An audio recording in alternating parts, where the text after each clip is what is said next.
My entire life, I lived in my father's shadow, always seen as nothing more than a burden.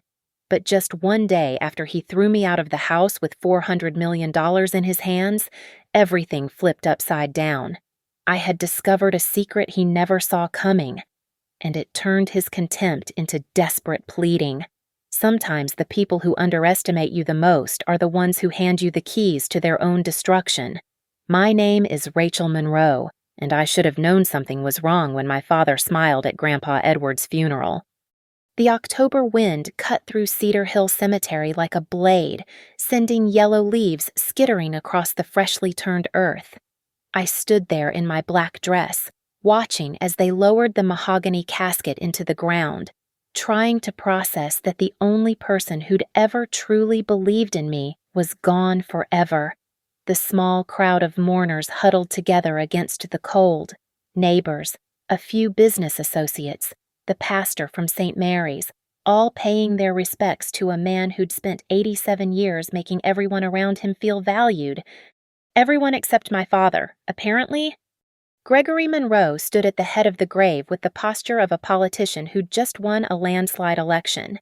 At 58, he still carried himself like the corporate lawyer he'd been before inheriting Dad's real estate empire 15 years ago.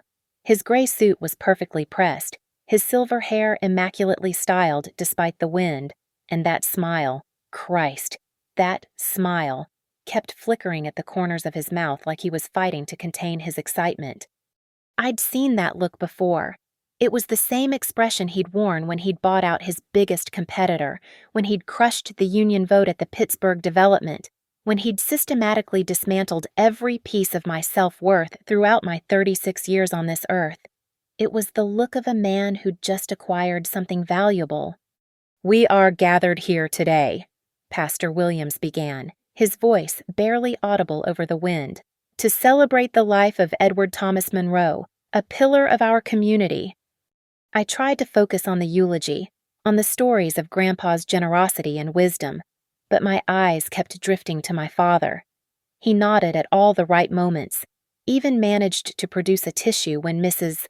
Henderson from next door started crying, but I could see the calculation behind his eyes. He was already spending the money. $400 million! That's what the lawyers had whispered about in hushed tones after the will reading yesterday.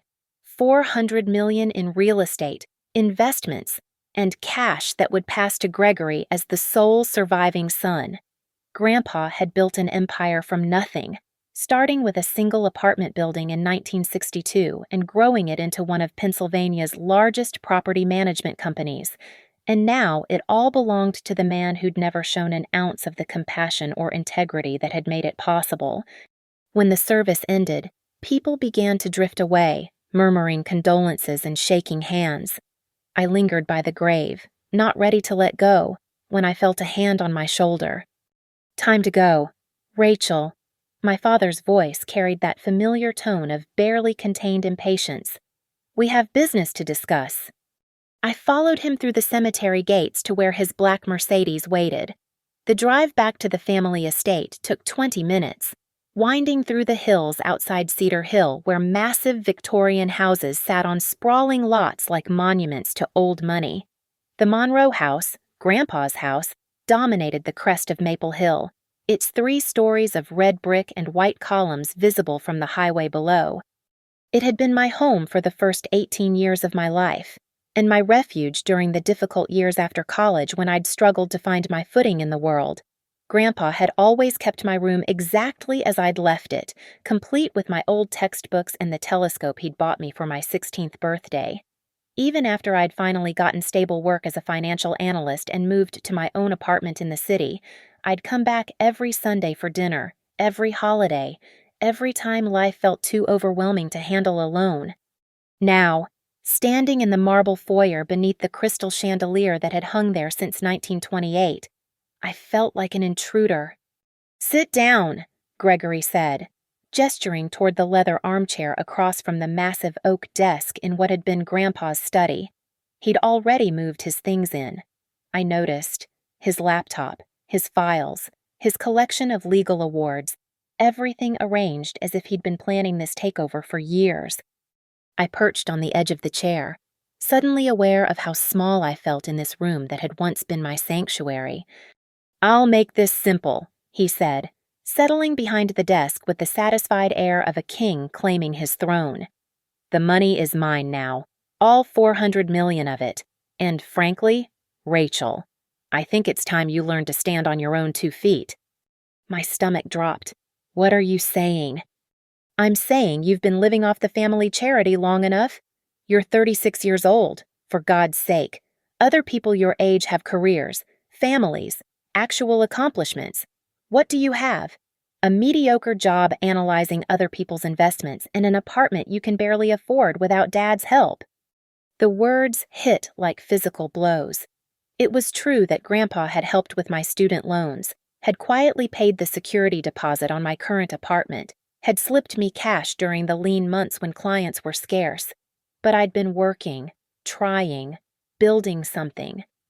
"I want you out," he continued, his voice growing colder with each word. "Pack your things, find somewhere else to go, and stop expecting handouts. This gravy train is over." I stared at him, waiting for the punchline, for some sign that this was just another one of his cruel jokes, but his face remained stone-cold serious. "Dad died yesterday," I whispered. "Your father, my grandfather, the man who loved us both, and you're throwing me out on the day of his funeral." Gregory leaned back in his chair, and for a moment, his mask slipped completely. What I saw underneath wasn't grief or anger. It was pure, undiluted contempt. "Your grandfather was a sentimental old fool who never understood that helping weak people only makes them weaker. I won't make the same mistake." He stood up, walking to the window that overlooked the gardens where Grandpa had taught me to identify every species of bird that visited his feeders. "You have until tomorrow morning to clear out your belongings. After that, you're trespassing." I stood on shaking legs, my entire world crumbling around me. "I can't believe you're doing this." "Believe it," he said without turning around. "Maybe losing your safety net will finally teach you what it means to be useful." As I walked out of that study, out of that house, out of the only real home I'd ever known, I had no idea that in less than 24 hours, Gregory Monroe would be standing at my door, sweating and desperate, begging for my help. But that's the thing about underestimating people. Sometimes they surprise you. I drove back to my apartment in a daze, my hands trembling on the steering wheel as Gregory's words echoed in my mind. Weak, useless, a burden. The same labels he'd been pinning on me since I was old enough to understand their meaning. My cramped one-bedroom apartment in Shadyside felt even smaller when I walked through the door that night. The contrast with the sprawling estate I'd just been banished from was almost laughable. 800 square feet of rented space versus 40 rooms of family history. I collapsed onto my second-hand couch and let the tears come. Ugly sobs that shook my entire body. This wasn't the first time Gregory had tried to break me down. Growing up, nothing I did was ever good enough. When I brought home straight A's, he'd ask why I wasn't valedictorian. When I made valedictorian, he'd wonder why I wasn't already skipping grades. When I got into Penn State with a partial scholarship, he'd complained about having to pay the remaining tuition until Grandpa quietly stepped in and covered it without telling me until years later.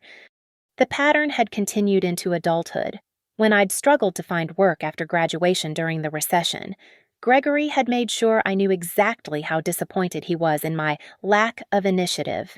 When I'd finally landed my current position as a financial analyst, he'd dismissed it as playing with spreadsheets and asked when I planned to do something that actually mattered. Only Grandpa had seen something different in me. While Gregory criticized my choices, Grandpa had encouraged my questions about his business, had taught me to read financial statements and property assessments during those Sunday dinners. He'd listened when I'd explained market trends and investment strategies, had nodded thoughtfully when I'd suggested improvements to his portfolio management. You have good instincts, sweetheart," he'd told me just last month, his weathered hands steady as he'd poured us both coffee in his kitchen. "Don't let anyone convince you otherwise." Now he was gone, and I was alone with a father who saw me as nothing more than dead weight to be discarded. I spent most of the night packing my few belongings from the family house: clothes I'd left in my old bedroom, books from my teenage years, the framed photo of Grandpa and me at my college graduation. By 3 in the morning, I was standing in what had been my childhood sanctuary, looking around at the empty drawers and bare walls. That's when I noticed it. My old copy of The Great Gatsby was still sitting on the bookshelf, exactly where I'd left it during my last visit. I almost walked past it, but something made me pause. The book was sitting slightly askew, as if someone had recently pulled it out and replaced it carelessly. Grandpa had been meticulous about his library, every volume perfectly aligned, every spine flush with the shelf edge. I pulled the book down and opened it, expecting to find my old margin notes from high school English class. Instead, a small envelope fell out, my name written across it in Grandpa's distinctive handwriting. My heart hammered as I tore it open. Inside was a single sheet of his personal stationery with just one line written in his careful script. "The will protects those who protect others." I read it 3 times, trying to make sense of the cryptic message. The will. As far as I knew, the will was straightforward. Everything to Gregory, a few small bequests to charity. Nothing particularly complicated. But why would Grandpa hide this note, and why phrase it like a riddle? I turned the paper over, looking for more clues, but found only blank space. Then I noticed something else in the envelope, a small brass key, old and tarnished, unlike any I'd seen in the house before. The will protects those who protect others. I sat on my old bed, staring at the note as dawn light began to filter through the windows. Grandpa had never done anything without purpose. Every conversation, every lesson, every gesture had been calculated to teach me something important. This message was no different. But what was he trying to tell me, and why hide it in a book he knew I'd eventually find? A memory surfaced from when I was 12 years old. Grandpa had been explaining why he donated so much money to local charities, why he built affordable housing when luxury condos would have been more profitable. "Real wealth isn't about what you accumulate, Rachel," he'd said, his arm around my shoulders as we'd watched construction workers break ground on a new community center. "It's about what you give back. The moment you start thinking only about yourself, you've already lost everything that matters." Gregory had been there that day too, rolling his eyes and muttering about bleeding heart nonsense. Even then, the philosophical divide between father and son had been clear. Grandpa believed in legacy through service. Gregory believed in legacy through acquisition. Those who protect others. What if the will wasn't as simple as everyone thought? What if Grandpa, knowing Gregory as well as I did, had built in some kind of safeguard, some protection for the community he'd spent his life serving? I looked at the brass key again, turning it over in my palm. It was small, probably for a safe deposit box or a file cabinet, somewhere in this house, or maybe at Grandpa's office. There were answers waiting. As I drove away from the Monroe estate for what I thought might be the last time, I felt something I hadn't experienced in years. Hope. Not the desperate, grasping hope of someone drowning, but the steady, determined hope of someone who'd just been handed a map to buried treasure. Gregory thought he'd won. He thought the game was over, that his $400 million would buy him the power and respect that had always eluded him. But Grandpa had been playing chess while everyone else was playing checkers, and he'd just given me my first glimpse of his endgame strategy. The will protects those who protect others. I didn't know what it meant yet, but I was going to find out. And when I did, Gregory Monroe was going to learn that underestimating me had been the biggest mistake of his life. The old Rachel, the one who'd spent 36 years seeking her father's approval, was gone. In her place was someone harder, smarter, and infinitely more dangerous. Someone who'd finally realized that the best revenge isn't getting mad. It's getting even. The apartment I found in downtown Pittsburgh was a far cry from the family estate. 600 square feet on the fourth floor of a converted warehouse, with exposed brick walls that couldn't quite hide the building's industrial past, and windows that rattled when trucks passed on the street below. The rent was $800 a month, manageable if I sold the pearl necklace Grandpa had given me for my 30th birthday and the gold watch that had been my college graduation gift. I spent the first week in a haze of grief and determination, surviving on coffee and takeout while I turned my laptop into a research station. Every public record I could access, every filing related to the Monroe Family Trust, every document that might shed light on Grandpa's cryptic message spread across my small dining table like pieces of a massive puzzle. The brass key remained a mystery. I'd tried every lock I could think of, safe deposit boxes at 3 different banks, filing cabinets at Grandpa's old office, even the antique desk in his study before Gregory had claimed the house. Nothing fit. It was on Thursday afternoon, while I was deep in property tax records and fighting off another wave of self-doubt, that my phone rang. Unknown number. But something made me answer. "Is this Rachel Monroe?"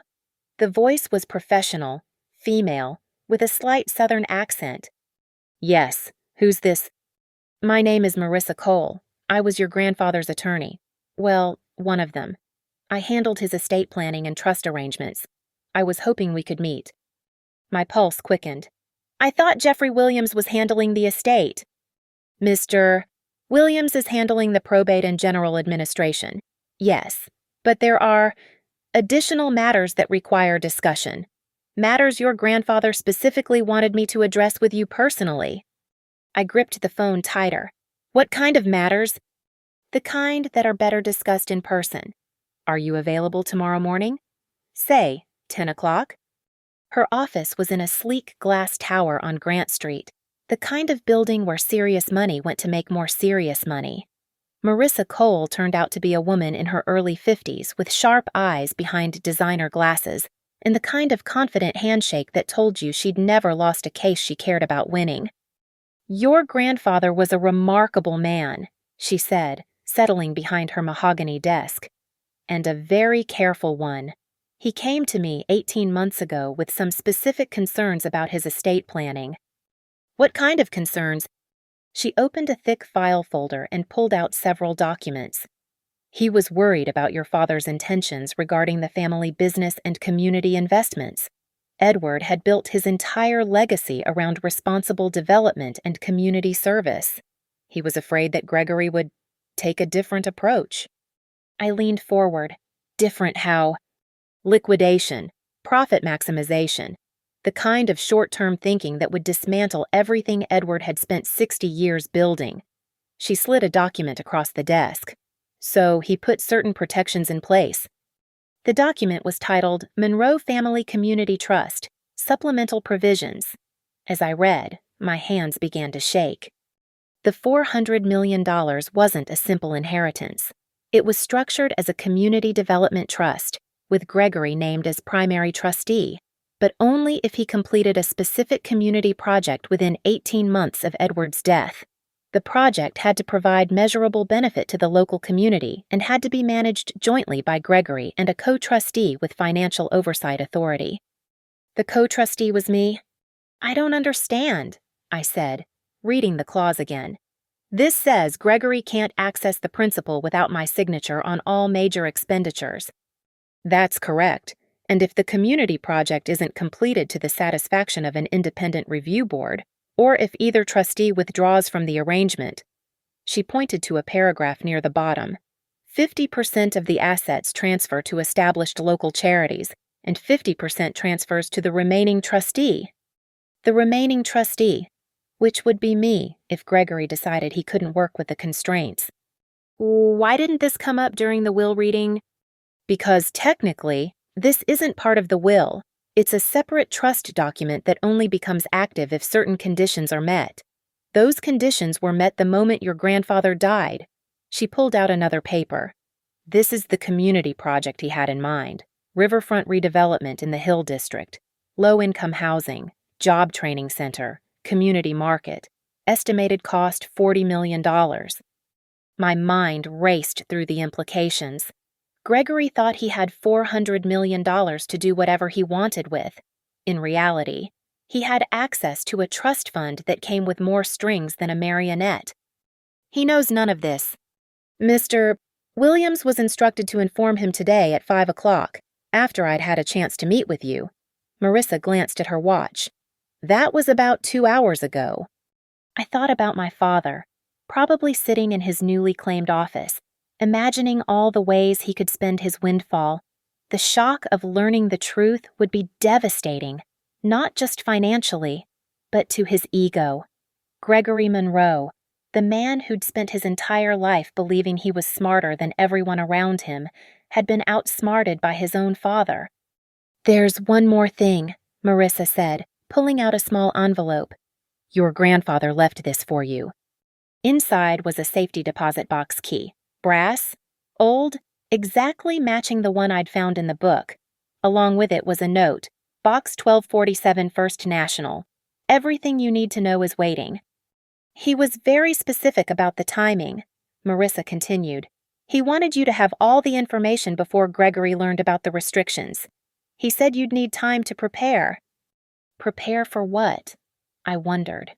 But as I sat in that lawyer's office, holding the keys to my grandfather's final gambit, I began to understand what he'd seen that no one else had.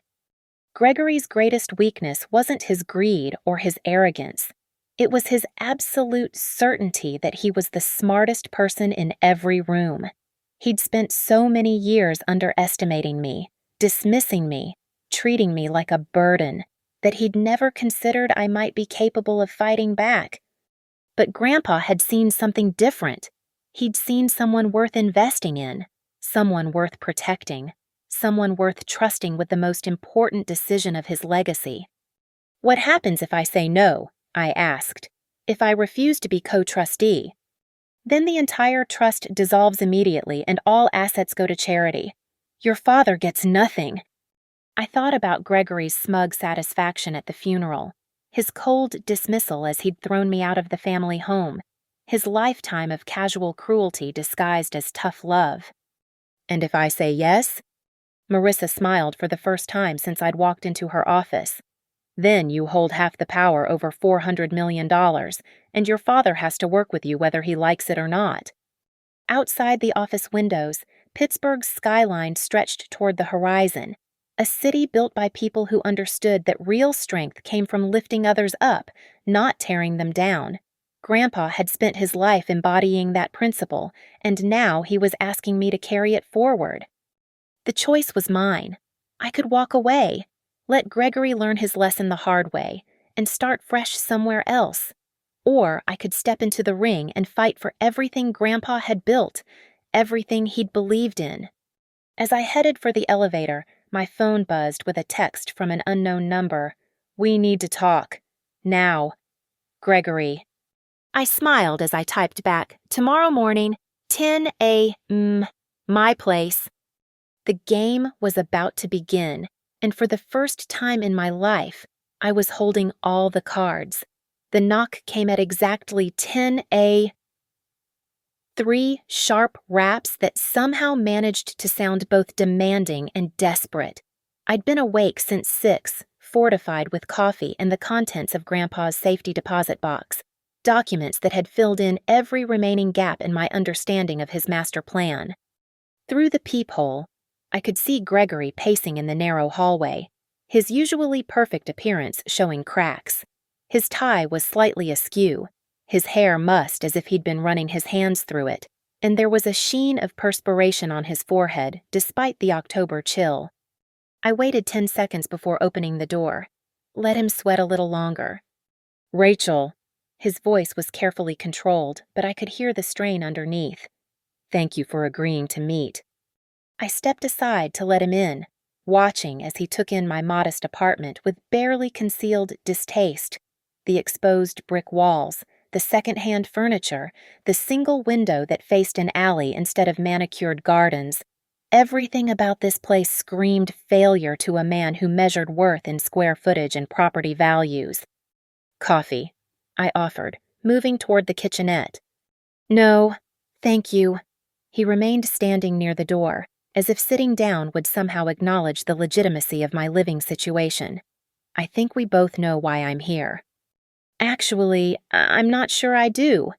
I poured myself a cup and settled into my desk chair, forcing him to either stand awkwardly or take the couch. Yesterday, you made it pretty clear you didn't want anything to do with me. A muscle in his jaw twitched. Gregory Monroe wasn't accustomed to being reminded of his mistakes, especially by the daughter he'd spent decades conditioning to apologize for existing. Yesterday was emotional, he said finally, lowering himself onto the edge of my couch like he was afraid it might contaminate his expensive suit. I was grieving, not thinking clearly. The funeral, the stress of handling Dad's affairs. Ah, I nodded sympathetically. So when you called me useless and threw me out of the house, that was just grief talking. His composure cracked slightly. Look, we both know this situation is complicated now. The trust requirements, this community project nonsense, it's not what either of us expected. Speak for yourself. I took a slow sip of coffee, savoring both the caffeine and his obvious discomfort. I think Grandpa knew exactly what he was doing. He was a sentimental old man who let his emotions cloud his business judgment. The words came out harsher than he'd probably intended, revealing the anger simmering beneath his forced civility. This co-trustee arrangement is ridiculous. You don't have the experience or expertise to manage this kind of responsibility. Funny, that's not what Grandpa thought. Gregory stood abruptly and began pacing the small space between my couch and kitchen counter. $40 million on some community project in the Hill District housing for people who can't afford to maintain it. Job training for skills that won't matter in 5 years. It's throwing money away. Or investing in people who deserve a chance. I set down my coffee cup with deliberate care. You know, the way Grandpa invested in you when you were 25 and drowning in law school debt. He stopped pacing. That was different. How? Because I had potential. I had drive. I proved myself worthy of the investment. The casual cruelty of it took my breath away. Here was a man who'd inherited everything, the family business, the connections, the opportunities, talking about proving himself worthy while dismissing an entire community as undeserving. So, what do you want from me? Gregory. I used his first name deliberately, stripping away the familial pretense. Because let's be honest about what's happening here. Yesterday, I was dead weight you couldn't wait to get rid of. Today, I'm the only thing standing between you and $400 million. His face flushed red. Don't be dramatic. This is about family, about working together to honor Dad's legacy. His legacy? I stood up, moving to the window that overlooked the alley. Below, a homeless man was sorting through the dumpster behind the Italian restaurant, looking for something useful, something salvageable. His legacy was helping people, building communities, creating opportunities for people who had none. His legacy was a successful business empire that I've spent 15 years expanding by cutting corners and maximizing profits at every turn. I turned back to face him. When was the last time you visited one of the apartment buildings we own, actually walked through the units, talked to the tenants? I don't need to visit them. I have property managers for that. Grandpa visited every property at least twice a year. He knew the names of long-term tenants, asked about their kids, their jobs, their problems. He understood that being a landlord meant being responsible for people's homes, not just collecting rent checks. Gregory's jaw clenched. Sentiment doesn't pay the bills. Neither does greed, apparently. Not when your father structures his estate to prevent it. The silence stretched between us, heavy with years of accumulated resentment and disappointed expectations. Finally, Gregory sat back down, his shoulders sagging slightly. What do you want? His voice was quieter now, stripped of its earlier bravado. I'd been preparing for this question all night, weighing my options, considering the moves and counter-moves that would follow. The answer came easily because it was exactly what Grandpa would have wanted. I want to do the project, the whole project, exactly as he envisioned it.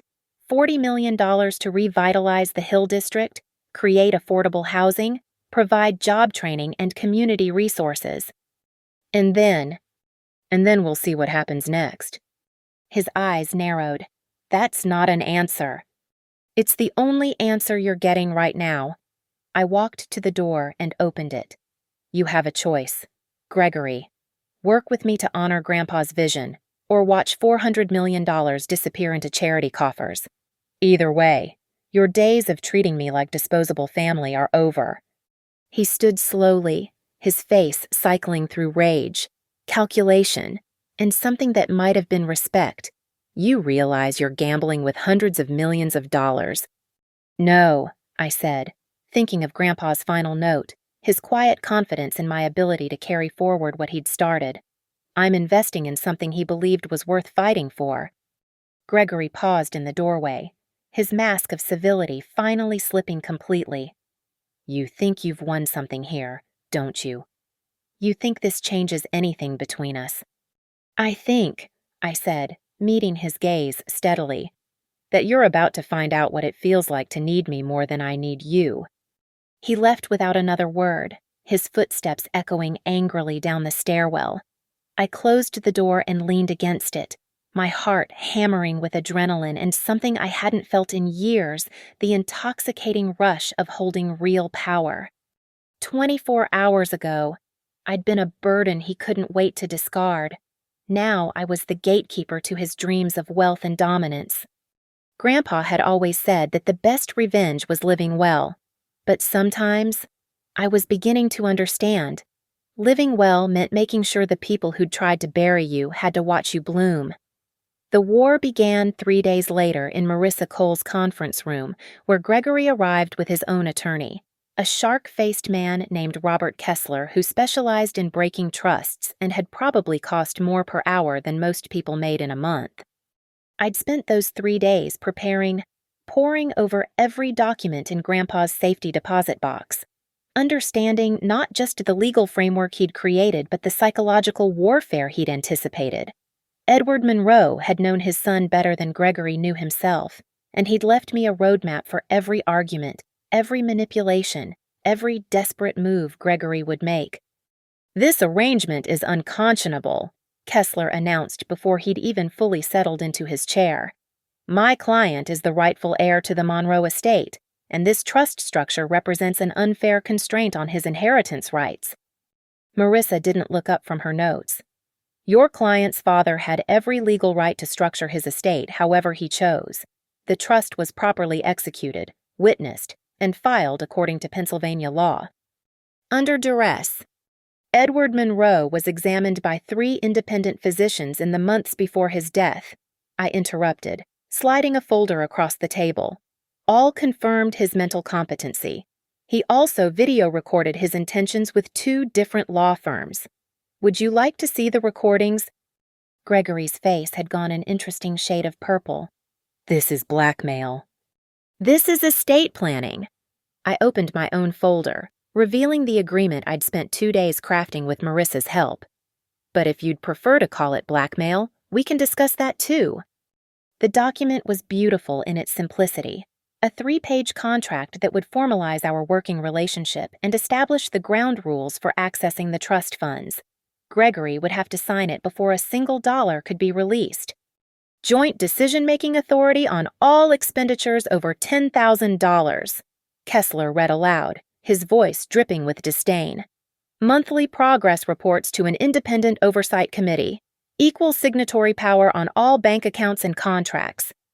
Standard co-trustee provisions, Marissa said mildly. Equal salary compensation for both trustees. Gregory read, his voice getting louder.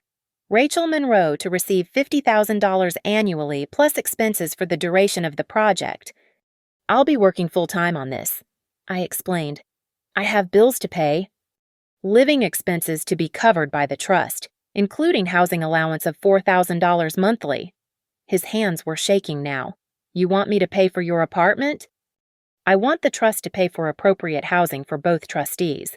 If you'd prefer, we can both move into trust-funded accommodations. I'm sure we could find a nice corporate housing situation. No. The word came out like a gunshot. Absolutely not. I shrugged. Then the housing allowance stands. Kessler leaned over to whisper something in Gregory's ear, but my father waved him off angrily. This is extortion! You're holding the entire estate hostage! I'm following the terms your father set out. I kept my voice level, professional. Terms you agreed to when you accepted the position of primary trustee. I didn't know about these conditions. Ignorance isn't a legal defense. Marissa pulled out another document, especially when you signed acknowledgement forms stating you'd read and understood all trust provisions. Gregory's lawyer grabbed the papers, scanning them quickly. His expression grew more pained with each page. You signed these yesterday. Williams said they were standard probate forms. Mr. Williams was acting on instructions from the deceased, Marissa explained. Instructions that specifically required full disclosure only after the co-trustee had been properly briefed. The room fell silent except for the sound of Gregory's labored breathing. I could practically see the wheels turning in his head, calculating costs and benefits, looking for loopholes and exit strategies. What happens if I refuse to sign this? He asked finally. Then you're in breach of the trust agreement, I said. All assets transfer according to the default provisions. 50% to designated charities, 50% to the remaining trustee. The remaining trustee being you. That's correct. He stared at me for a long moment, and I saw something flicker across his face that I'd never seen before, a grudging respect mixed with pure hatred. You've been planning this. I've been reading something you might have tried before you started spending money that wasn't actually yours yet. Kessler cleared his throat. We need time to review these documents properly. This is a substantial commitment. No. I stood up, gathering my papers. We've wasted enough time already. The community development project has an 18-month deadline from the date of Grandpa's death.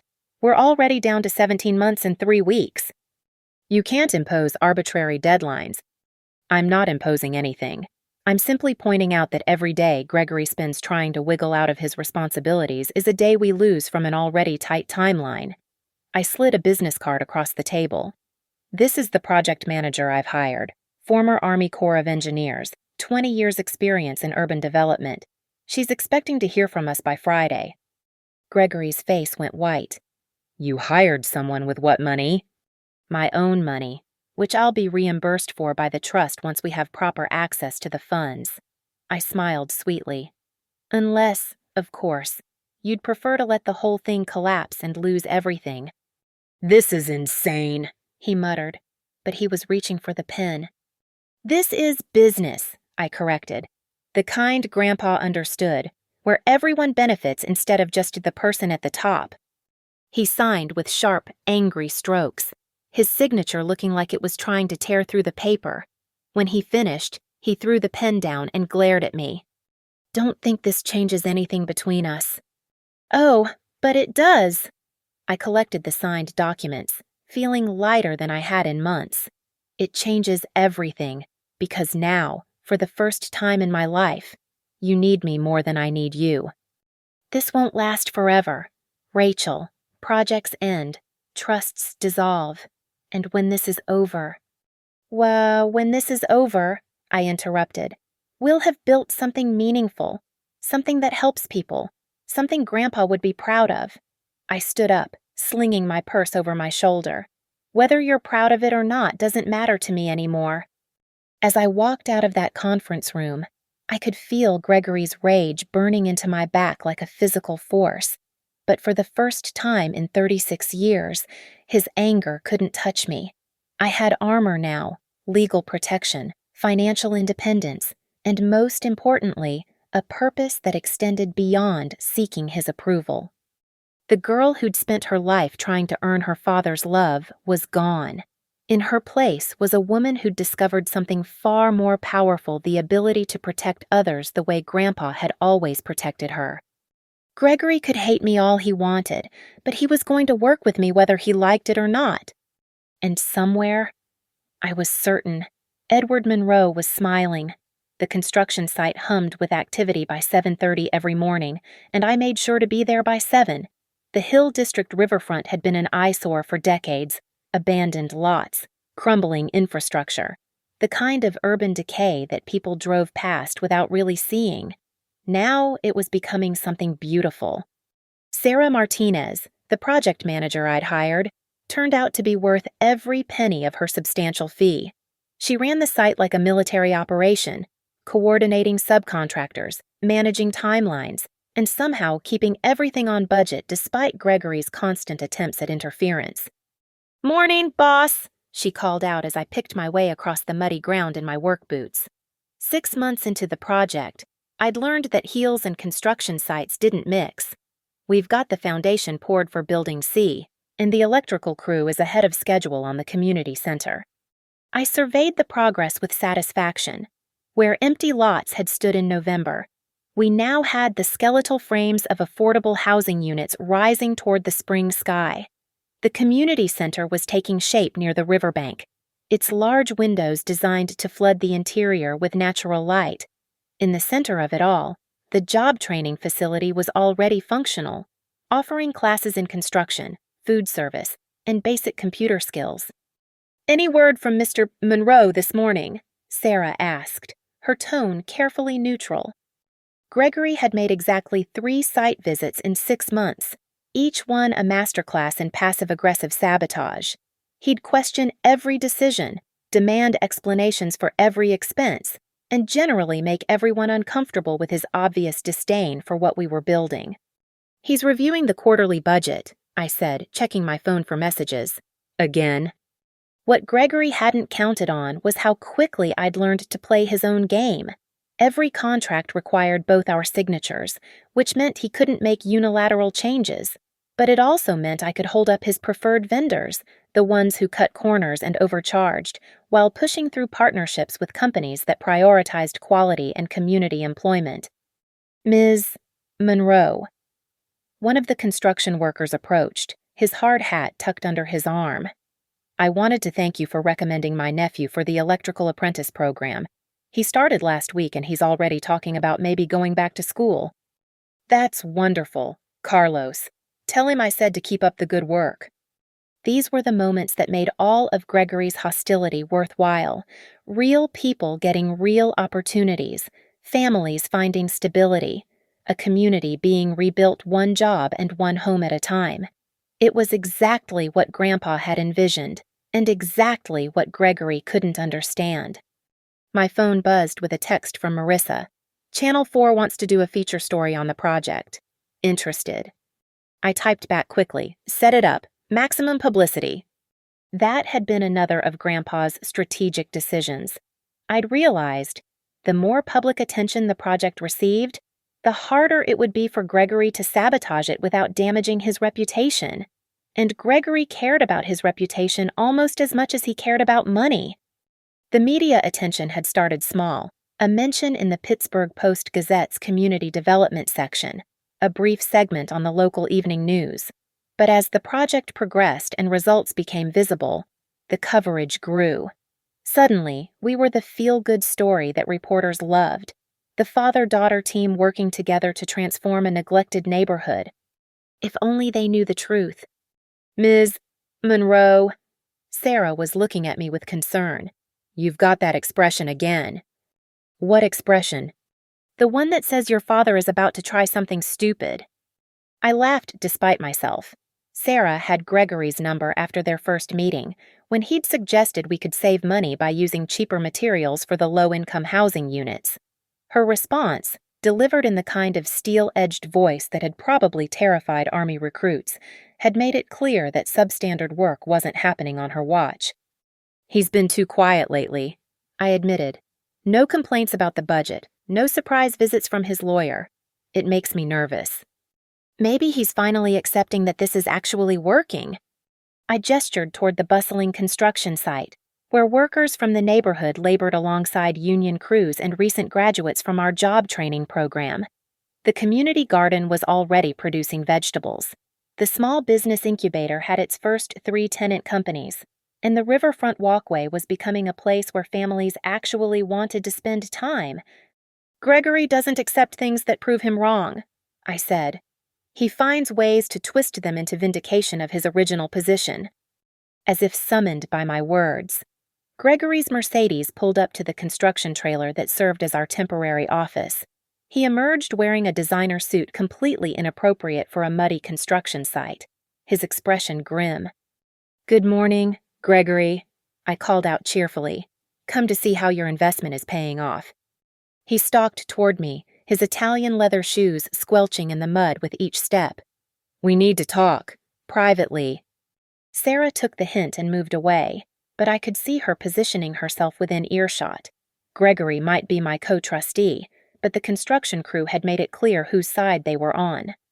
"The City Planning Commission is fast-tracking the approval process," he said without preamble.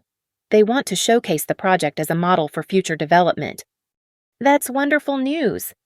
"No, it's not." His voice was tight with frustration. "They're talking about cutting the completion timeline to 15 months instead of 18. I frowned. "We're already ahead of schedule in most areas. Sarah thinks we can finish the core construction by December if the weather holds." "That's not the point." He stepped closer, lowering his voice. "The point is that we could request a modification to the project scope, scale back some of the more expensive elements, increase the profit margin." There it was, the real Gregory, the one who saw opportunity in every crisis, and crisis in every opportunity that didn't directly benefit him. "Absolutely not." "Rachel, be reasonable. We could save millions. We could also betray everything Grandpa intended." I pulled out my phone and showed him the latest progress photos. "Look at this place. Look at what we're building. Children are playing in a park that didn't exist 6 months ago. People have jobs who couldn't find work anywhere else. Families are moving into decent housing they can actually afford. Sentiment doesn't pay the bills. Yes, you've mentioned that. But sentiment isn't what's happening here." I gestured toward the community center, where a group of older residents were setting up for their afternoon English as a second language class. "Results are happening here. Measurable, quantifiable results that prove Grandpa's approach works." Gregory's jaw clenched. "This project has an end date, Rachel. And when it's over, when the oversight committee dissolves and the trust provisions expire, what then? What happens when you don't have legal protection anymore?" The threat was barely veiled, but it didn't carry the weight it once would have. 6 months of success had given me something Gregory had never been able to take away proof that I was capable of more than he'd ever imagined. "When this project is over," I said, watching a group of job training graduates break ground on the final housing phase, "I'll have built something that will outlast both of us, and you'll have learned that underestimating people is a very expensive mistake." He turned and walked away without another word, his suit jacket spattered with mud and his dignity considerably worse for wear. Sarah appeared at my elbow. "That man is planning something." "I know." I watched Gregory's car disappear around the corner, heading back toward the comfort of his air-conditioned office and his spreadsheets that reduced human lives to profit margins. But so am I. The game was far from over, but for the first time in my life, I was winning. The call came at 11:47 p.m. on a Tuesday in August, 3 weeks before our scheduled project completion. I was reviewing final inspection reports when my phone lit up with Sarah's number. "Rachel, you need to get down here, now!" "What's wrong?" "Your father just left a meeting with Councilman Bradley and 2 guys in expensive suits. They were looking at modified blueprints." I was dressed and in my car within 10 minutes, my mind racing through possibilities. Gregory had been suspiciously cooperative for the past month, attending meetings without complaint, signing off on expenses without his usual interrogation. I should have known he was planning something. The construction site was dark except for the security lights, but I could see fresh tire tracks in the mud leading to the administrative trailer. Sarah met me at the gate, her face grim in the harsh fluorescent lighting. "I was doing final checks on the electrical systems when I saw them," she said, leading me toward the trailer. 4 men in suits, looking over papers spread across the conference table. When they saw me, they rolled everything up real quick. "Did you recognize anyone besides Gregory?" "Bradley, for sure. The other 2 looked like developers. You know the type." sharks in Italian shoes. Inside the trailer, Sarah showed me what she'd managed to photograph through the window before being spotted. The images were blurry but clear enough to see modified architectural plans spread across our conference table, with red lines marking changes to the original design. They were pointing at the community center and the affordable housing units, Sarah explained. Looked like they were discussing demolition and rebuilding. My blood ran cold. Demolition. That's what it looked like. And there was this. She handed me a crumpled paper she'd retrieved from the trash. It was a preliminary proposal from Hartwell Development Group, the same company that had been trying to buy Hill District property for years to build luxury condos. The pieces clicked together with sickening clarity. Gregory wasn't trying to sabotage the project anymore. He was trying to steal it. I spent the rest of the night making phone calls, pulling in favors, and piecing together Gregory's endgame. By dawn, I had a clear picture of his strategy, and it was diabolically clever. The project was scheduled to complete in 3 weeks, which would fulfill the trust requirements and give Gregory full access to the remaining funds. But there was a loophole he'd discovered. If the city requested improvements to the project after completion, the trust could be modified to fund those improvements. And if those improvements happened to involve partnering with private developers, he's going to wait until we finish. I explained to Marissa over coffee at 7 a.m. Then, Hartwell Development will propose enhancing the project with luxury components, mixed-income housing instead of affordable housing, boutique retail instead of community businesses. Gregory gets to claim he's improving on Grandpa's vision while actually destroying it. Can he do that legally? If the City Council approves the modifications and classifies them as improvements rather than changes, yes. The trust language is vague enough that he could argue he's expanding the community benefit. Marissa rubbed her temples. Your grandfather was brilliant, but he couldn't anticipate every possible loophole. Actually, I think he could. I pulled out the folder of documents from Grandpa's safety deposit box, papers I'd been studying for months. Look at this clause in the original trust agreement. She read where I pointed, her eyebrows rising. Any modifications to the completed project must be approved by both trustees and an independent community impact assessment, which has to be conducted by residents of the affected area. I finished. Not city councilmen who can be bought, not developers with financial interests, the actual people who live here. Gregory doesn't know about this clause.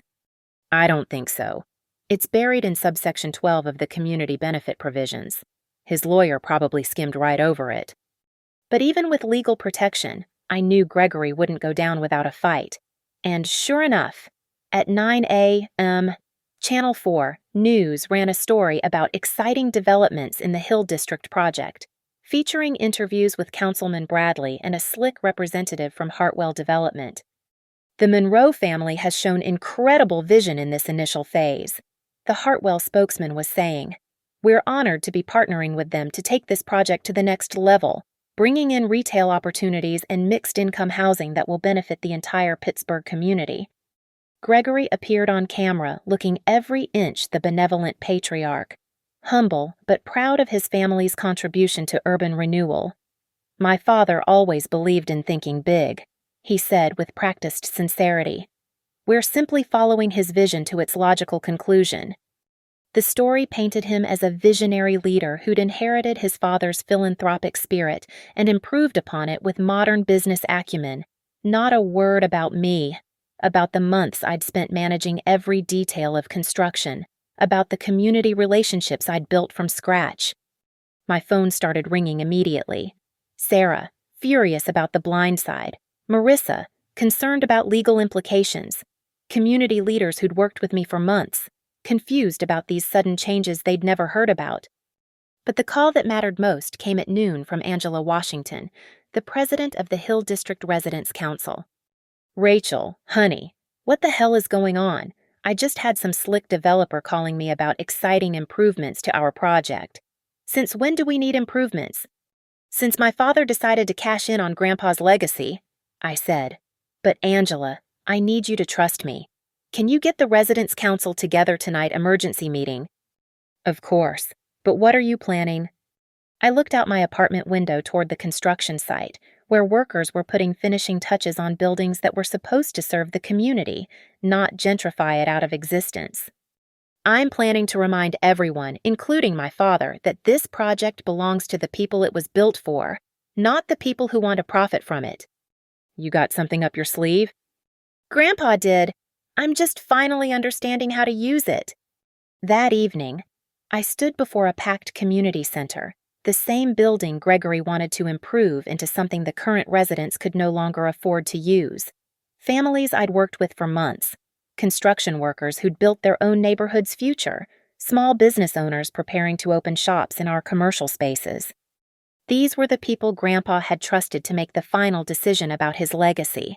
And tomorrow, they were going to prove that some things couldn't be bought, sold, or manipulated.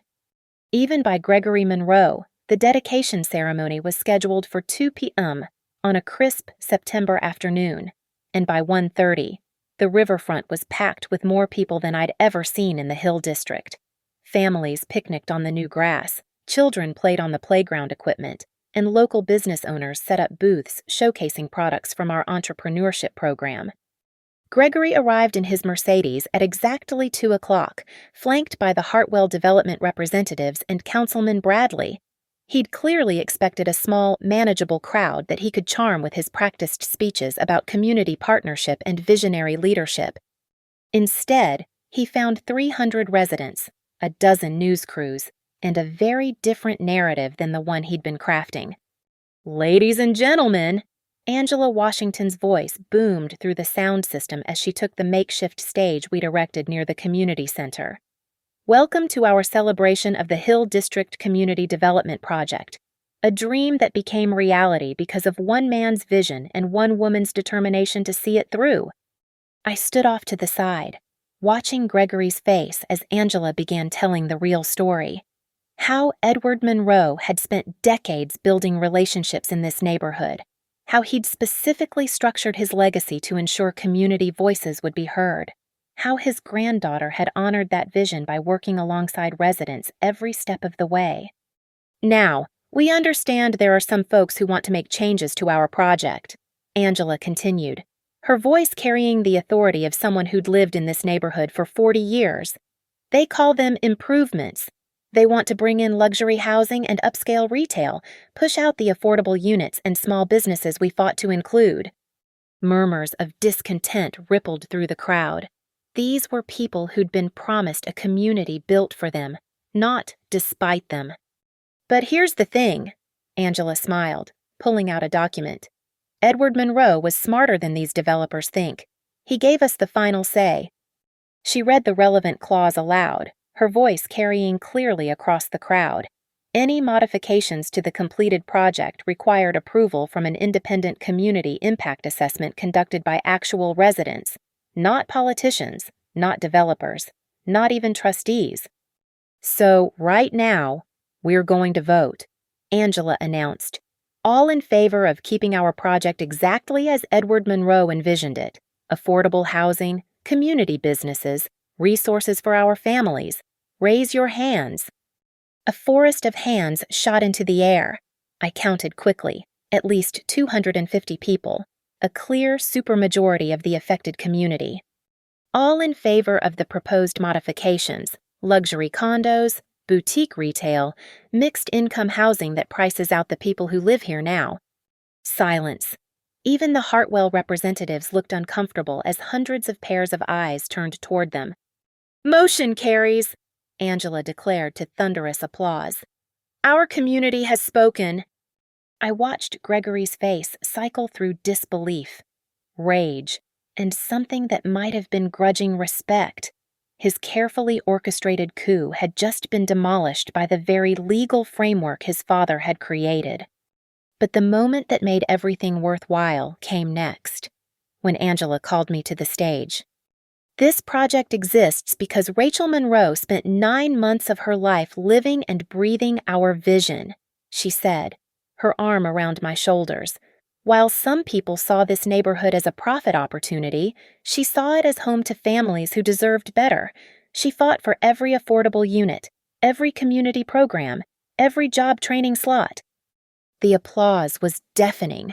I looked out at faces I'd come to know: Carlos, whose nephew was now in his second year of electrical apprenticeship; Mrs. Johnson, who'd been the first tenant in our senior housing building; the 3 young women who'd opened a catering business in our commercial kitchen space. Edward Monroe believed that protecting others was the only way to protect yourself, I said when the crowd quieted. He understood that real wealth isn't what you accumulate, it's what you give back. Today, we're not just celebrating the completion of a development project, we're celebrating proof that when communities stand together, they can't be bought, sold, or pushed aside. The crowd erupted again, and through the noise I could see Gregory pushing through toward the parking area, his entourage trailing behind him like abandoned puppets. Later, as the sun set over the riverfront and families continued to explore their new community spaces, I found myself standing alone near the memorial plaque we'd installed for Grandpa. Edward Monroe Memorial Community Center. It read, "In memory of a man who believed that helping others was the highest calling." My phone buzzed with a text from an unknown number. I opened it to find a message from Gregory. "You won this round, but don't think it's over." I typed back, "It is over. You just haven't accepted it yet." He never responded. 6 months later, the Hill District project had been featured in Urban Planning Quarterly as a model for community-centered development. The affordable housing had a waiting list 6 months long. The job training program had a 90% placement rate. 3 small businesses had expanded enough to hire additional employees. And Gregory, he'd taken his share of the trust money and invested it in a luxury golf resort in Florida, far away from communities that needed protecting, where he could surround himself with people who measured worth the same way he did. I kept my apartment in Pittsburgh, using my trust fund distribution to establish a foundation that helped communities fight gentrification and protect affordable housing. It wasn't the life I'd planned, but it was the life Grandpa had prepared me for without either of us realizing it. Sometimes the best revenge isn't making your enemies suffer. Sometimes it's proving that they were wrong about you all along. Sometimes it's building something so beautiful, so meaningful, that their contempt becomes irrelevant. And sometimes, if you're very lucky, it's discovering that the person you become when you stop seeking approval is stronger than you ever imagined possible. Thank you so much for listening to Rachel's story of resilience and revenge. I'd love to hear from you. Where are you listening to this story right now? Are you at home, commuting, taking a break at work? Please leave a comment and let me know where in the world you're joining us from. Don't forget to subscribe to our channel for more stories of ordinary people finding extraordinary strength, and share your thoughts about Rachel's journey. Have you ever had to stand up to someone who underestimated you? Let's connect and keep the conversation going.